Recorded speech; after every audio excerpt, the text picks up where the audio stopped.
Tekan sikit Wan. Okey, Assalamualaikum warahmatullahi taala wabarakatuh. Hari ini kes saya berhubung kes satu laporan polis yang saya buat terhadap Datuk Amhari Datuk Amhari dalam kes 1MDB. Beliau telah mengaku di dalam mahkamah bahawa beliau telah menerima suapan berupa gaji bulanan daripada sebuah syarikat swasta. Beliau selaku penjawat awam telah menerima 25,000 sebulan daripada Ops Solution. Beliau juga mengaku telah menerima 200,000 US dollar daripada Lau Tek Jo ataupun Jolo. Beliau telah menerima 3.7 juta daripada dalam sebuah akaun beliau sendiri di BSI Switzerland.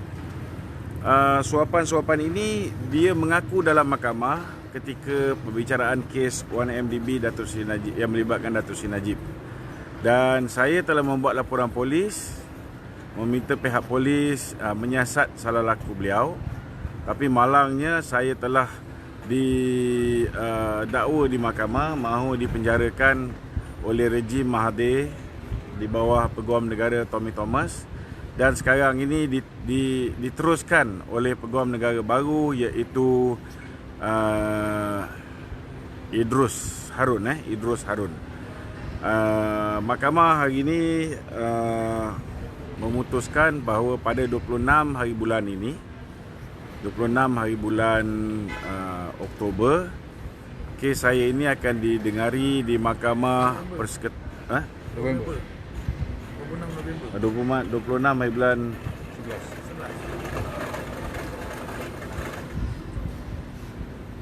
26 hari bulan Oktober. Kes saya ini akan didengarkan di Mahkamah Persekutuan Kuala Lumpur. Sama ada pihak ketiga iaitu SPRM ada hak untuk mengeluarkan surat tunjuk sebab kepada diri saya ataupun tidak.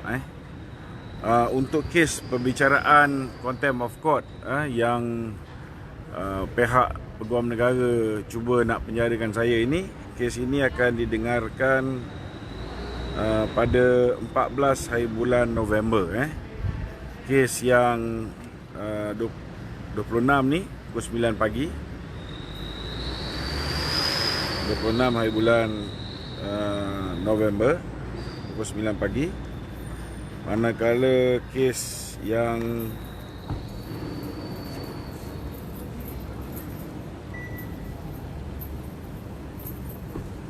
hari bulan itu di sebelah petang. Saya nak beritahu bahawa hari ini di bawah pemerintahan Tan Sri Muhyiddin Yassin, semua kes-kes yang dilakukan yang dihidupkan oleh zaman pemerintahan rejim Mahathir DAP dulu masih lagi diteruskan. Sebelum kes saya tadi ialah kes Datuk Seri Zahid Hamidi, masih diteruskan. Kes yang melibatkan Bom Mokhtar hari ini ditunda kerana Bom Mokhtar berada di dalam kawasan yang digazetkan sebagai DKPD. Maknanya dia tidak boleh keluar daripada kawasan. Itulah sebab dia tidak perlu menghadiri perbicaraan.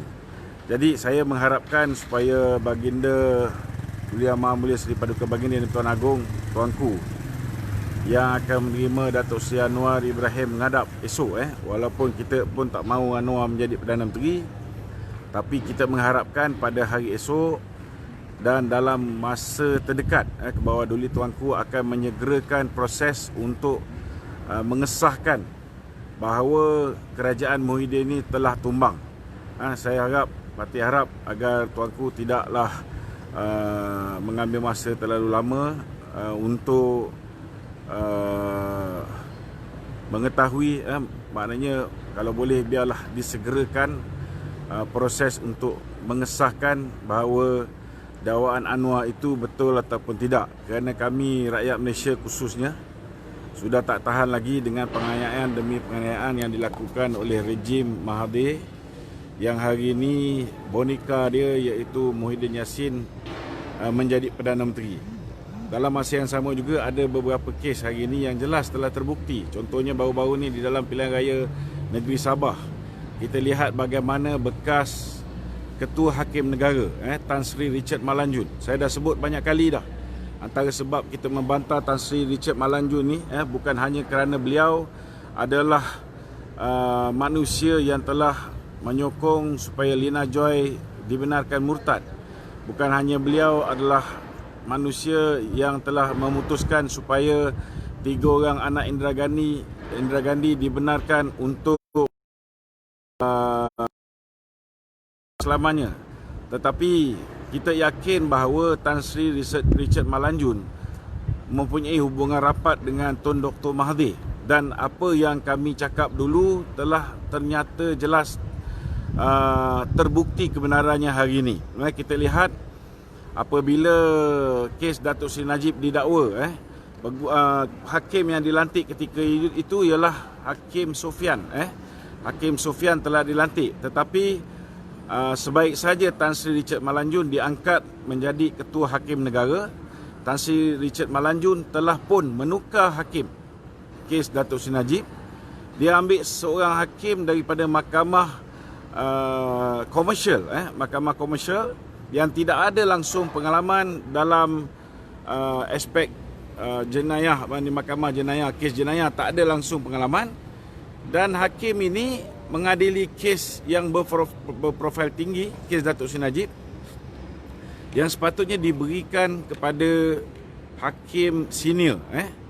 Dan hakim ni juga digunakan dalam kes-kes yang melibatkan kepimpinan UMNO.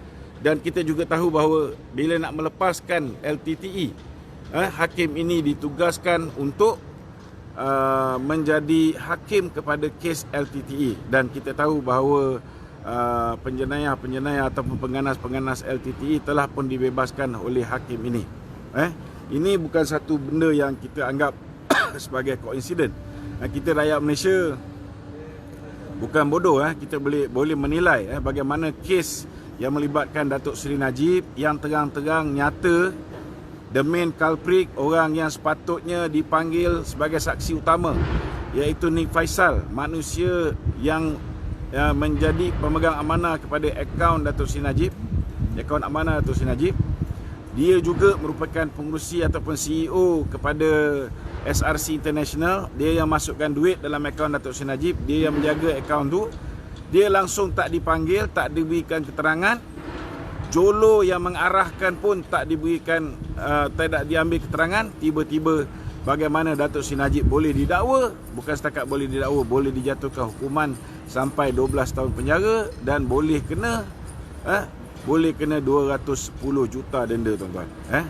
Jadi kita harap ke bawah doli tuanku, Patik rayulah ke bawah doli tuanku ni, tolonglah, janganlah bagi masa kepada Muhyiddin ni untuk membeli ahli-ahli politik, membeli ahli-ahli parlimen. Kita tahu bahawa sekarang ni Datuk Seri Anwar ni dapat berjumpa dengan tuanku, maka proses parlimen pun makin lambat. Maka apa yang berlaku hari ini, Muhyiddin dapat masa yang cukup untuk membeli ahli-ahli parlimen. Saya ambil contoh yang paling mudah. Datuk Seri Nazri Aziz telah cuba dibeli oleh Muhyiddin Yassin dengan ditawarkan dengan jawatan pengurusi PNB. Cuma nasib baik Datuk Seri Nazri, dia punya pendirian dia teguh. Pendirian dia teguh. Bila mana parti sudah mengambil keputusan tidak lagi menyokong Muhyiddin, mahu menghentikan pembulian, penganiayaan yang dilakukan oleh Muhyiddin Yassin, maka dia menolak tawaran yang telah diberikan. Tetapi berapa ramai yang sanggup menolak? Patik harap tuanku dapat mengambil keputusan. Kalau boleh segerakan pengesahan keruntuhan kerajaan Muhyiddin Yassin ni. Tak payah tunggulah pengundian bajet barulah nak membiarkan kerajaan Muhyiddin ni runtuh. Kerana sebelum tempoh tersebut benda yang boleh dilakukan oleh Muhyiddin. Dia boleh mengugut ahli-ahli parlimen, dia boleh mengugut DAP, dia boleh mengugut Amanah, dia boleh mengugut MP PKR, dia boleh mengugut MP. Akhirnya kuasa dan kita akan terus sengsara. Kita mahukan pembubaran parlimen. Tak semestinya kita perlu mengadakan pilihan raya segera. Tuanku boleh melantik siapa saja untuk menjadi Perdana Menteri sementara ataupun interim Prime Minister. Yang penting Patik mengharapkan dan rakyat-rakyat mengharapkan tuanku hentikanlah penindasan yang dilakukan